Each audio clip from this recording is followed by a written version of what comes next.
ಪಿತನ ಸುತನ ಮತ್ತು ಪವಿತ್ರಾತ್ಮನ ನಾಮದಲ್ಲಿ ಆಮೇನ್. ಮೊದಲನೆಯ ವಾಚನ ಪ್ರವಾದಿ ದಾನಿಯೇಲನ ಗ್ರಂಥದಿಂದ ವಾಚನ.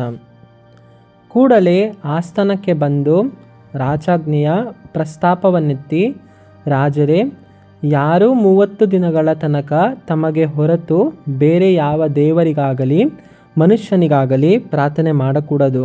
ಮಾಡಿದರೆ ಅಂಥವನನ್ನು ಸಿಂಹಗಳ ಗವಿಯಲ್ಲಿ ಹಾಕಲಾಗುವುದು ಎಂಬ ಶಾಸನಕ್ಕೆ ನೀವು ರುಜು ಹಾಕಿದ್ದೀರಲ್ಲವೇ ಎಂದು ಕೇಳಿದರು. ಅದಕ್ಕೆ ರಾಜನು, ಹೌದು, ಮೇದ್ಯರ ಹಾಗೂ ಪರ್ಷಿಯರ ಧರ್ಮವಿಧಿಗಳಂತೆ ಅದು ಸ್ಥಿರವಾದ ನಿಬಂಧನೆ ಎಂದು ಉತ್ತರ ಕೊಟ್ಟನು. ಆಗ ಅವರು ರಾಜಸನ್ನಿಧಿಯಲ್ಲಿ, ರಾಜರೇ, ಜುದೇಯದಿಂದ ಸೆರೆಯಾಳುಗಳಾಗಿ ತಂದವರಲ್ಲಿ ಒಬ್ಬನಾದ ಆ ದಾನಿಯೇಲನು ನಿಮ್ಮನ್ನಾಗಲಿ ನಿಮ್ಮ ಹಸ್ತರಕ್ಷದ ರುಜುವಿರುವ ಶಾಸನವನ್ನಾಗಲಿ ಮಾನ್ಯ ಮಾಡುತ್ತಿಲ್ಲ. ಬದಲಿಗೆ ದಿನಕ್ಕೆ 3 ವಾರ್ತಿ ಪ್ರಾರ್ಥನೆ ಮಾಡುತ್ತಿದ್ದಾನೆ ಎಂದು ದೂರಿತ್ತರು. ಆದರೆ ರಾಜನು ಈ ಮಾತುಗಳನ್ನು ಕೇಳಿ ಬಹಳ ವ್ಯಸನಗೊಂಡನು. ದಾನಿಯೇಲನನ್ನು ಈ ಇಕ್ಕಟ್ಟಿನಿಂದ ತಪ್ಪಿಸಲು ಮನಸ್ಸು ಮಾಡಿಕೊಂಡನು. ಆದರೆ ಹೇಗೆ ರಕ್ಷಿಸುವುದೆಂದು ಸೂರ್ಯಾಸ್ತಮದ ವರೆಗೂ ಆಲೋಚಿಸುತ್ತಾ ಇದ್ದನು. ಇದನ್ನು ಅರಿತುಕೊಂಡ ಆ ಅಧಿಕಾರಿಗಳು ರಾಜಸನ್ನಿಧಿಗೆ ಮತ್ತೆ ಕೂಡಿ ಬಂದು, ಪ್ರಭು, ರಾಜರು ವಿಧಿಸಿದ ಯಾವ ನಿಬಂಧನೆಯಾಗಲಿ ಶಾಸನವಾಗಲಿ ರದ್ದಾಗಬಾರದು ಎಂಬ ಧರ್ಮಸೂತ್ರ ಮೇದ್ಯರಲ್ಲೂ ಪರ್ಷಿಯರಲ್ಲೂ ಉಂಟೆಂಬುದು ನಿಮಗೆ ತಿಳಿದಿರಬೇಕು ಎಂದರು. ಈ ಕಾರಣ ರಾಜನು ಅಪ್ಪಣೆ ಕೊಡಲೇಬೇಕಾಯಿತು. ಕೂಡಲೇ ಅವರು ದಾನಿಯೇಲನನ್ನು ತಂದು ಸಿಂಹಗಳ ಗವಿಯಲ್ಲಿ ಹಾಕಿಯೇ ಬಿಟ್ಟರು. ಆಗ ರಾಜನು ದಾನಿಯೇಲನಿಗೆ, ನೀನು ದಿನನಿತ್ಯವೂ ಆರಾಧಿಸುವ ದೇವರು ನಿನ್ನನ್ನು ಉದ್ಧರಿಸಲಿ ಎಂದು ಹರಸಿದನು. ಆ ಅಧಿಕಾರಿಗಳಾದರೂ ಒಂದು ಬಂಡೆಯನ್ನು ತಂದು ಆ ಗವಿಯ ಬಾವಿಯನ್ನು ಮುಚ್ಚಿಸಿದರು.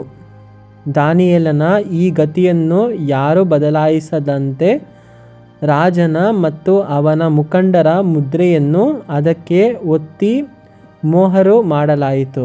ಬಳಿಕ ರಾಜನು ಅರಮನೆಗೆ ಹಿಂದಿರುಗಿದನು. ಆ ರಾತ್ರಿಯೆಲ್ಲ ಉಪವಾಸವಿದ್ದನು.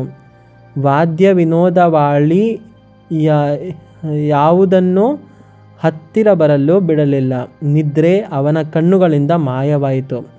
ಮಾರನೆಯ ದಿನ ಬೆಳಗ್ಗೆ ರಾಜನು ಉದಯದಲ್ಲೇ ಎದ್ದು ಸಿಂಹಗಳ ಗವಿಯ ಬಳಿಗೆ ವೇಗವಾಗಿ ಹೋದನು.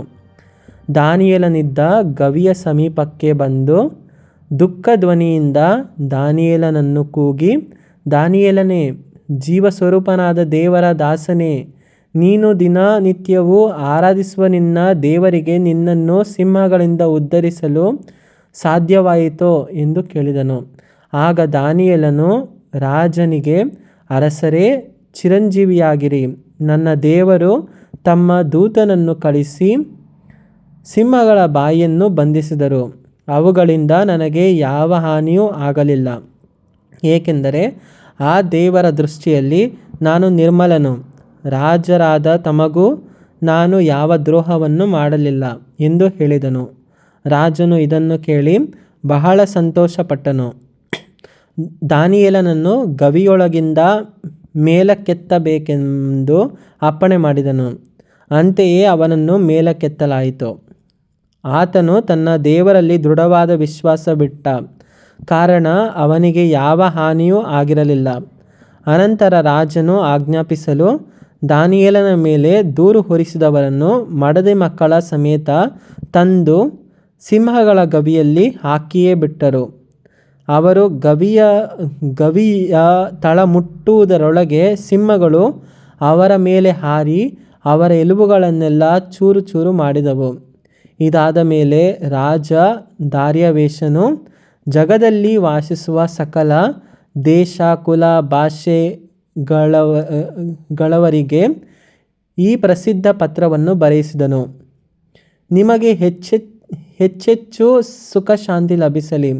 ನನ್ನ ರಾಜ್ಯದ ಪ್ರಜೆಗಳೆಲ್ಲರಿಗೆ ನಾನು ಆಜ್ಞಾಪಿಸುವುದೇನೆಂದರೆ, ನೀವೆಲ್ಲರೂ ದಾನಿಯೇಲನ ದೇವರ ಮುಂದೆ ಭಯಭಕ್ತಿಯಿಂದ ನಡೆದುಕೊಳ್ಳತಕ್ಕದ್ದು, ಏಕೆಂದರೆ ಆತನೇ ಜೀವಸ್ವರೂಪನಾದ ಸನಾತನ ದೇವರು. ಆತನ ರಾಜ್ಯ ಎಂದೆಂದಿಗೂ ಅಳಿಯದು, ಆತನ ಆಳ್ವಿಕೆ ಶಾಶ್ವತವಾದದ್ದು.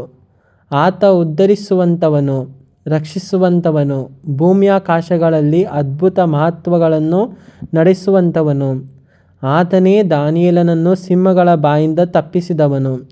ಹೀಗೆ ಈ ದಾನಿಯೇಲನು ದಾರ್ಯಾವೆಷನ ಆಳ್ವಿಕೆಯಲ್ಲೂ ಪರ್ಷಿಯನಾದ ಸೈರೇಷನ ಆಳ್ವಿಕೆಯಲ್ಲೂ ಪ್ರವರ್ಧಿಸುತ್ತಾ ಬಾಳಿದನು. ದೇವರ ವಾಕ್ಯವಿದು.